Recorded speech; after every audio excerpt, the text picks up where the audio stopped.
Hello, my name is VSin, and this is a snapshot of Killzone Mercenary. Now, Killzone Mercenary came out on September the 10th, 2013 for North America.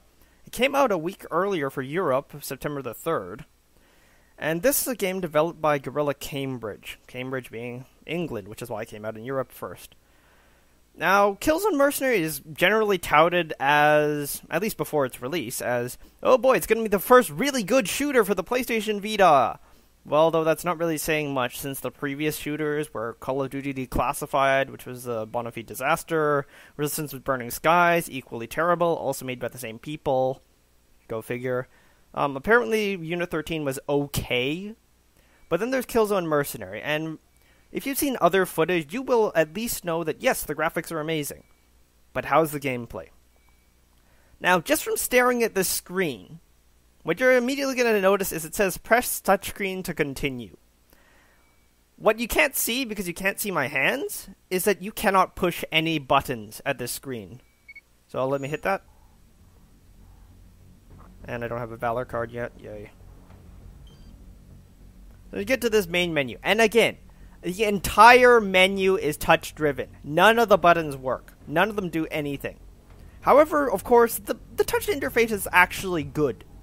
Like, it makes sense. The buttons are nice, big, and obvious. You can see your some of your player information in the top right corner. Looks pretty. So let's go to settings first. So you get all these settings. Controls. Let's go for controls first. Now, what you see there is motion sensor aiming. Personally, I put this all the way up. Motion sensor aiming, if you've used played other PlayStation Vita shooters, you may know what motion sensor aiming is. What this basically is if you're in an aiming mode, left trigger, then you can move the Vita around and that aims for you. That is an extremely useful feature, and I'll probably get to show you how I, a terrible shooter player, can actually land headshots reliably with it. For the most part, what I will say though is that there is a reason why I've set the sensitivity all the way to maximum.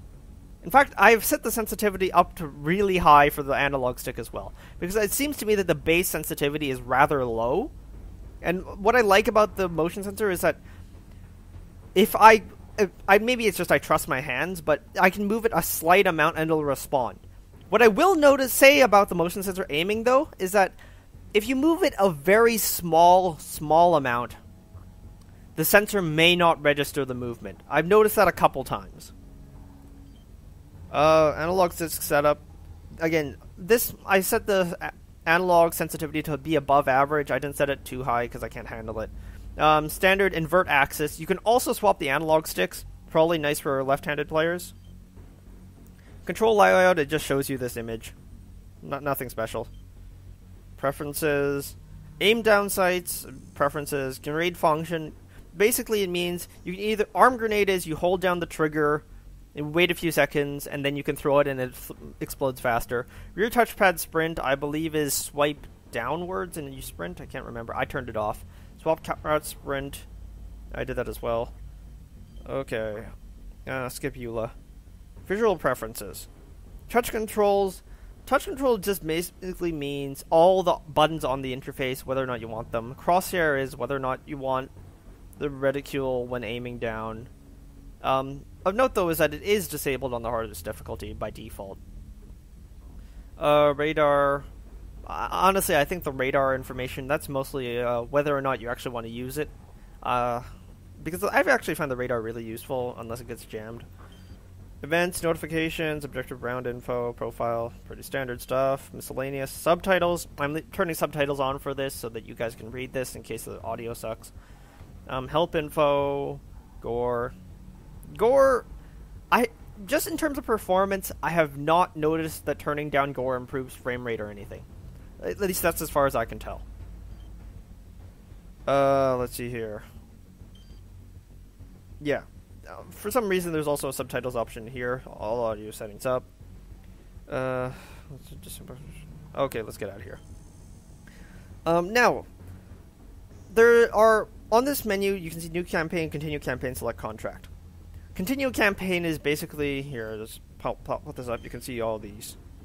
You just touch it. You got all these missions, 9 missions in total. You touch them, and then you just go into the mission. New campaign is you start a new campaign. I'm not going to touch that button right now. Select contract, though, has the exact same screen as continue campaign. I believe this doesn't auto-continue, but here's the first mission. If you've seen other footage, then this shouldn't be too much of a spoiler. So you get this screen, where you have as primary, precision, covert, demolition. Those are the three options for this mode. Now, if you change the difficulty, you can see the payout changes. Okay. What happens, so I'm going to pick precision. Now, pay attention and listen. The ISA want Grey out alive. No room for slip-ups, my friend. Time to show what my gear can do in the right hands.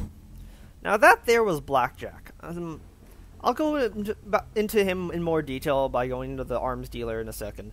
But honestly, in terms of characterization, Blackjack is the best character in the game. Period. Like, he is the best character in the game.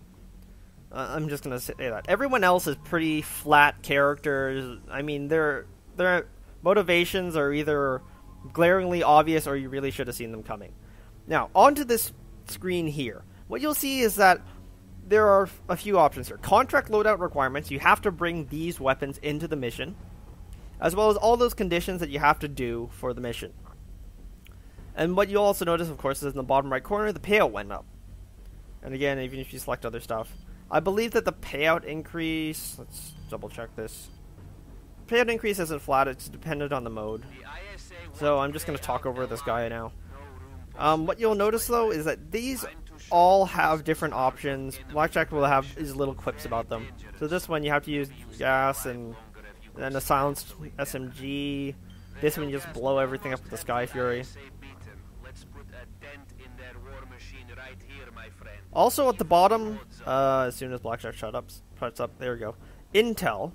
Intel is collectible items that you can get either from hacking stuff in the environment. There are specific hack nodes that aren't glaringly obvious, or there are enemies that you can interrogate. So this is one of the ones I've gotten. I'm not going to show it to you because that's a spoiler. But you can get various stuff from either enemies in the environment that you have to interrogate instead of kill, which, by the way, is harder than it sounds, not just because you have to incapacitate or get behind them, but you also have to do that while there aren't enemies standing around who can detect you and just shoot you before you finish interrogating. So that's actually makes it reasonably difficult to get 100%. So just make them shut up. So I'm going to do the Justice for All mission first. But first of all, let's go into the arms dealer. Now what you get are all this screen right here. Also, Blackjack will do his little quip when you first go into this. That's my loadout over there. Primary weapons. Let's go all the way back to the start. Machine gun, assault rifle, bolt action rifle, light machine gun. There's only one. Honestly, the light machine gun sucks. Sniper rifle, accelerator rifle. The accelerator rifle is actually pretty cool. This is one I'm going to show you in this video because it looks better. Silenced SMG, another SMG, another SMG, another SMG, and it's another silenced SMG. These primary weapons aren't especially interesting, except for maybe the accelerator rifle. Everything else is like it's rapid fire, single fire, burst fire, rapid fire, and then this thing, which is actually interesting to play with. Secondary weapons. Scroll back to the beginning. You get pistol, tranquilizer pistol. This is actually fairly important because it's useful for doing interrogations. Shotgun, pistol shotgun, other shotgun, yet another shotgun, missile launcher, grenade launcher. Wait, is this one the missile launcher? Yeah, this one's missile, grenade. This one's rocket, and this one I believe is also rocket. Yeah. So both of these are rocket launchers. This one is an airburst shell. That's about it. I'm going to use a grenade launcher because I use grenade launchers. But what you will quickly notice is how terrible I am at using it, and I'll go over that as well. Vanguards. Vanguards are probably the interesting weapon in this game. So, this Mantis engine, Porcupine, shoulder, Mantis engine, let's use the Mantis engine for this mission. Porcupine. Porcupine is a shoulder-launched missile. You have to use the touchscreen for it. I hate using it. Sky Fury, orbital bombardment, arc missile, stun stuff, but if you leave it close to people too long, then the arc electricity will actually kill them. Ghost, in stealth, vulture, radar, X-jammer, anti-radar, carapace, forward shield. Let's see. Let's go into the porcupine demo. So, bottom left corner demo, it'll show this cutscene. I'll show you the porcupine one and shut up for a second. This is favorite of mine, the Porcupine Missile Launcher. Portable system which allows homing missiles to be fired hands-free. Sound good? Deploy from your Vanguard when fully charged. Available targets are highlighted red. If they move behind cover, they turn blue, and the targeting lock will be lost. Use the Vanguard touch interface to select the target. Tap on the reticule, then kick back and enjoy the kill. I get reload time down to 0. Just keep firing till you run out of ammo. Direct hit is a guaranteed kill. Splash damage packs a punch too. So, I add safety feature, range lock to prevent firing too close. So, customer doesn't blow himself up. This is latest ISA prototype, Danner. It's not cheap, but you pay for quality, no? Also, when you try to buy a Vanguard for the first time, then you get that little cutscene as well. I don't have any money to buy other ones. I've got the Mantis engine and the Arc Missile. We're using the Mantis engine. Let's see here. Armor isn't especially interesting. It's just different defense, mobility, noise suppression values. Noise suppression, I believe, only really matters in campaign for stealth. I have not noticed it being of any difference in multiplayer. Supply, everyone considers this to be overpowered in multiplayer. I don't know. I've never really used it.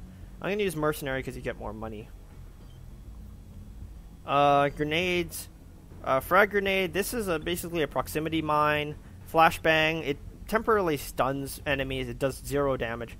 Useful for interrogations. Not especially useful for clearing out rooms. Gas grenade is an incapacitating grenade. It toss it on the ground. They cough. They wheeze. Pyro. It's a fire grenade. Yay. But what you've noticed is that the weapons aren't especially nutty here. Except for the Vanguard systems, the weapons aren't amazing. Also, if you were someone who played the open beta, you will notice none of these weapons are different. All of the weapons that were available in the open beta are available here as well. That also ties into the fact, though, that the money that you spend from campaign also applies to what items and weapons you can bring into multiplayer, which probably is why they set it up that way. It is slightly disappointing, though, that the primary weapons really aren't that interesting, with the exception of the charge rifle, but that's about it. Let's get out of here. And we'll get into some gameplay, and hopefully I don't fail this miserably. Difficulty Trooper, let's see how this goes. This is the first mission, so this shouldn't have too many spoilers. You're going in at the deep end, Danner. You get a no time for introduction, so I'm pairing you up with Ivanov. Hey, Danner. Always a pleasure. And this time we get to kick the Higgs out of my backyard. Here's where you start. The ISA got a lead on their missing commander from the ambassador on Helgen. They have me under surveillance, but an informant got through to the embassy. Admiral Gray is still alive. She's being held for interrogation at Kratek's Center of Operations. I know Kratek. He'll kill her as soon as he has what he wants. Gray's more than a war hero. She heads up the weapons research facility in Diordum, which the Higgs just ransacked. The ISA want her out of Kratek's hands before she can talk. She's being held somewhere inside the former halls of justice. We have the plans, but it's too heavily fortified for a frontal assault. So you'll glide suit to the roof of the building and infiltrate from there. You'll have to get inside the security center to locate the Admiral, but it's heavily reinforced. Demo charges should crack it open, but that's gonna draw reinforcements, so be ready. Maybe we can try smoking him out instead. Either way, once you locate the Admiral, you have to escort her out. I'll evac you by intruder. The ISA's paying us big bucks, gentlemen. Time to show you're worth it.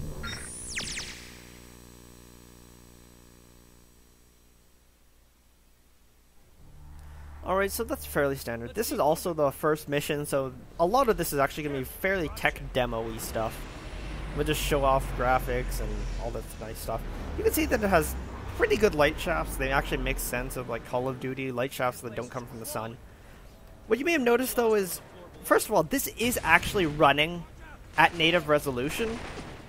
But from certain effects, like for example light blurring, it suddenly drops to something that appears below native resolution, which is slightly annoying. Here, let's just run around. Yeah, this is the first mission, so you're gonna get those. You're gonna get those little demo things. That's fine. First melee demo. Press triangle, melee them, pick up the ammo. Slice the hick bastard good. Company. Let's see. Hey, headshot with an explosive charge. Not efficient, but whatever.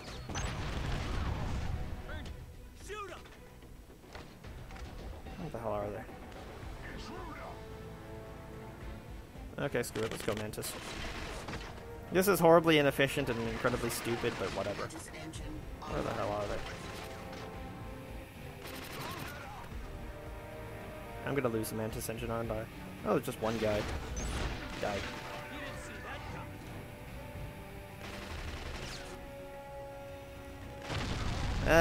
Okay, I couldn't get the lock on it. Yeah, I'm terrible at this. Yay. We're clear. Grab their ammo. Shit costs money, right? Then I'm gonna try and grab ammo without blowing myself up. There we go. Let's just wait for this guy to get out of the way. This is the opening segment, so it's not obvious, but there are actually quite a few of these in not obvious locations. And something that I really like about this game, though, is that apart from this particular level design isn't completely linear. There are little secrets here and there. Get ready, man. Dig in. Here they come. Let them have it.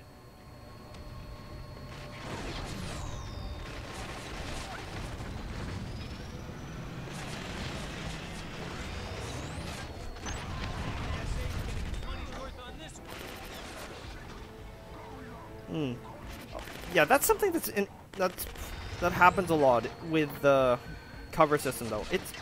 Aiming from cover is really annoying. It's really, really annoying because moving forward puts your gun over the edge. Putting sights puts your sights over the edge. With firing, it puts your gun over, then has a delay, then fires. Like, it's really annoying. Also, with this weapon, if you have it pre-charged, you kind of have to release the charge, so get rid of that. Here's another slight gripe. Sometimes you have to wait for NPCs to do that stuff, where they have to finally get over. And you're just standing there wondering, well, what do I do here? And then the NPC finally gets over and then it resolves. But it's still really annoying. Also, this is a cutscene. It's all in-game as far as I can tell, and this is why I say it's all native resolution. And yay, tech demo.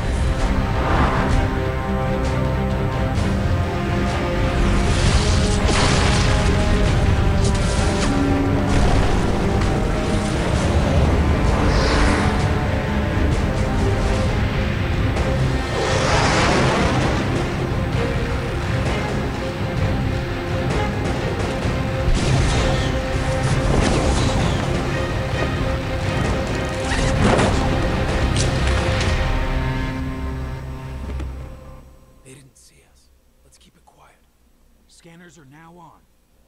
Hey, officer, hold your fire. He may have valuable. So this is interrogation. I'm going to show you how long this animation is. It's even longer than the interrogation animation for multiplayer. Like, seriously. Long. Do this again. Squirm. From the fleet. Take them. Now a long cutscene, and then you kill him, and then you get the intel. Finally. You also notice that thing on the floor. Quiet. Walk forward. You see, those are actually your footprints. Just for the record, enemies do actually detect these, which is actually pretty neat. It rolls into stealth. Let me go over here because it's Get behind cover. this is the basically That's tutorial the security segment. center over on the left. Scope it out, man. I have to use the scope for this. We have 2 hostiles and a mounted MG. Too hot for a head-to-head. We should try and flank them. Follow me. Security camera. I just snuck under it. I'll Yay. take it out. Too bad you didn't bring a silenced weapon. Now that's neat. That's really neat. Because normally you're forced to bring a silenced pistol, but you notice that I have 2 explosive weapons on me. 2 targets. Dead ahead. And I like that they actually took into account the idea that you may come into this with nothing but a whole bunch of explosive weapons. You drop one, I'll take the other. Yeah, I have nothing but grenade launchers, buddy. This is gonna be loud. Nice shooting.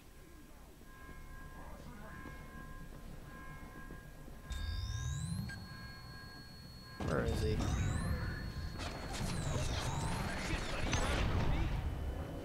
Yep, that was dumb. Oh well. I don't know, this is more a problem with the right trigger actually, because I accidentally let go of the shot.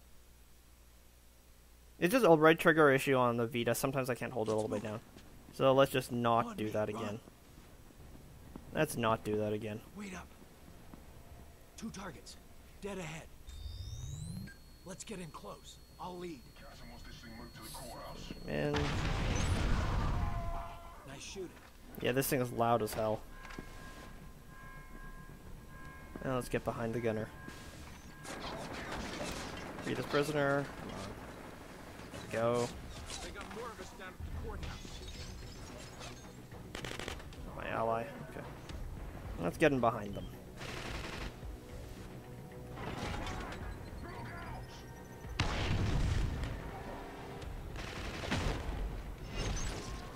Alrighty.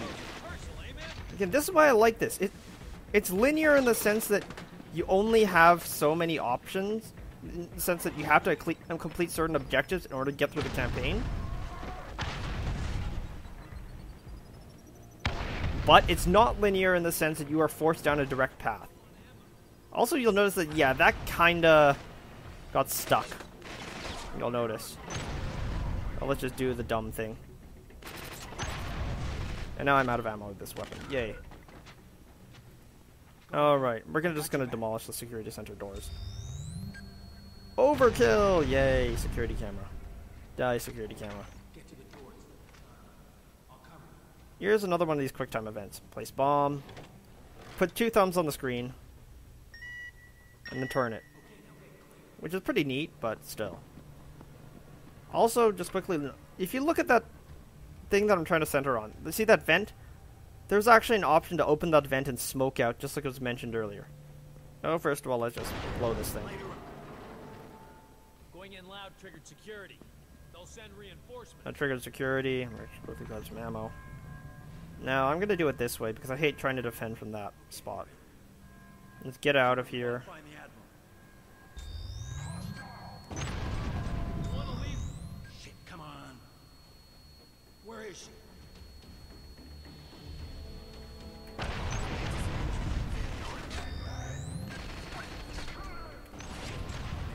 Bad. They're lining up a bunch of prisoners. They're gonna execute us. That is the disjointed melee. That right there is the disjointed melee. What happens if you are not in position to perform a melee special? What happens is that you just simply swing. I like explosives.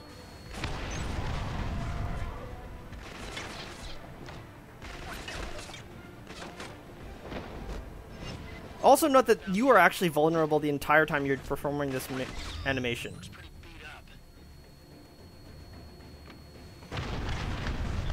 Also, if you go into this, you'll notice that it actually pauses the game. I'm just gonna grab some more ammo real quickly. Welcome. I have cloaked you so you can browse safely. You find only Yes, I am cloaked in the middle of a battlefield. I vanished into thin air in front of them. Yeah, that's kind of dumb. But other than that, you actually are invulnerable while shopping. You can shop for a bit.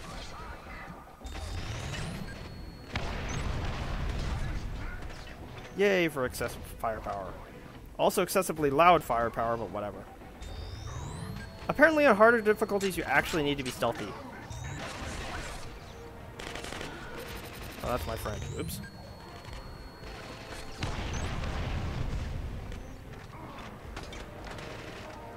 Maybe some more foods. Alright, let's get through this. Yeah, I like the direct approach. I just figured this is a fancier way of going about it. He's injured. Yay! Aw, damn it. He's not injured, he just fell over. Okay, that's fine then. They're holding her in the secure wing of the courtroom. The courtroom's below us. Should be able to repel from the back of the building. Let's get out of here. That's a Higgs cruiser. She's going down. Ooh, yeah! That's giving Crytek something to think about.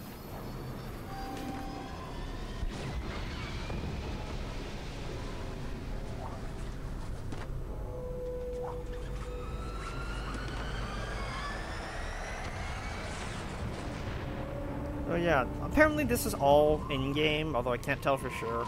But this should all be in-game. Now I'm gonna cut this short here because otherwise you're gonna just spend this entire time watching me shoot stuff. I'm seeing the feed from your combat. But for the most part, this is how the campaign goes. It's not linear, it has objectives, but you can address these objectives as you want to. And it does take like when you go back, I'm just quick, oh wait, whoops, wrong way. Return to the main menu, okay. Again, because of the contract system, it is physically designed for you to say, if you want to, you can sneak around. If you want to, you can blow everything up. If you want to, you can snipe specific stuff. And I like that the levels are designed that way, because it makes it a far more flexible way to play the game. For multiplayer, I have played a little bit of multiplayer. You know, my thoughts are on that are in a different video. But first of all, let's take a look at career data for a second. I want to tell you what the campaign length is. Now you'll notice it says 3 hours 48 minutes. Notice, of course, that I spent like 10 minutes in that mission, so the real number is actually 3 hours 38 minutes. That is how long it took me to clear the campaign. What you will have noticed from that previous segment is I am not that good at shooters. I am running around like a madman. I am missing shots left, right, and center. I'm getting myself killed, blowing myself up. But I cleared it in 3 hours and 38 minutes. The initial claim for the campaign was 10 hours. Then the claim was 7 hours. A lot of review sites are saying 5 hours. I disagree completely. 3 hours, 38 minutes, 3 hours 45, tops 4 hours. I am not a good shooter player. This video is evidence of that. And I can clear this campaign pretty damn fast on normal mode. So what I will say, however, is that the campaign structure, the mechanics of the campaign, the difficulty of the encounters, the flexibility of the encounters, still makes it a very good campaign, despite the length of it really only being about 4 hours. The boss fights are difficult, but there are a couple little gimmicks, like for example, when you have a human boss, you can actually melee them for an insta-gib, but depending on the boss, they actually have near-instant counters, so you have to set up, for example, to incapacitate them, then get behind them, and then interrogate them. There was actually one of the mission objectives is actually one of the contracts is in fact to interrogate one of the bosses. That's pretty neat. Favorites. Yeah, I'm boring because LM82. Honestly, the only reason why is just because it's a lot easier to get through the campaign with that. For the record, here's the Valor collection. Basically, all this stuff is from you use weapons in a certain way, you get different cards. What else here? Medals. Medals is just for using stuff. These are basically in-game achievements. You don't actually get trophies from this, by the way. These are just in-game achievements you can get for different things. They do award you with money, though, so that is nice. You also get them for multiplayer. The whole Traveler is probably one of the easiest. You just play a lot. And mission, and for example, recruit difficulty, trooper difficulty. For these things, by the way, you have to complete on each difficulty. You'll notice that I did complete primary contract Justice for All on trooper, but it doesn't give me any credit for recruit, which is actually the easier difficulty, just for the record. You go all the way to the bottom, yay. You get all these different things. So, for the most part, would I recommend this game? Okay, first of all, what is the price tag? $40 as a box copy, $35 as a digital copy.